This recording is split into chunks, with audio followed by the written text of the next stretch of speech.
السلام علیکم دوستو، آج کی تازہ ترین چینی کی ریٹس اپڈیٹ آپ سب کے ساتھ شیئر کروں گا اس ویڈیو میں۔ دوستو، آج اوورال مارکیٹ جو ہے چینی کی سست دکھائی دی شوگر ایکسمل ریٹس میں۔ آج کئی دنوں بعد پھر سے کچھ ہی زیادہ کمی دیکھنے کو ملی ہے۔ شوگر والوں کے دل میں کافی حد تک جو ہے اب ڈر بیٹھ چکا ہے۔ حالانکہ پائپ لائن بھی خالی ہے پر شوگر مارکیٹس ڈاؤن ہوتی جا رہی ہے، مطلب کہ ڈر۔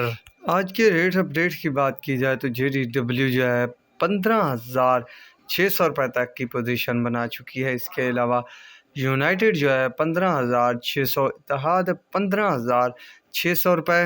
فی الحال جو ہے مارکیٹ میں گاہکی نہیں بن رہی، جس کی وجہ سے اس طرح کی صورتحال دیکھنے کو مل رہی ہے۔ چودھری 15,750 روپے، اتحاد 15,700 روپے، رمضان 15,850 روپے، RY کے 15,800 روپے، اشرف 15,800 روپے، گھوٹکی 15,625 روپے، ڈھرکی 15,625 روپے تک کی پوزیشن بنی ہوئی ہے۔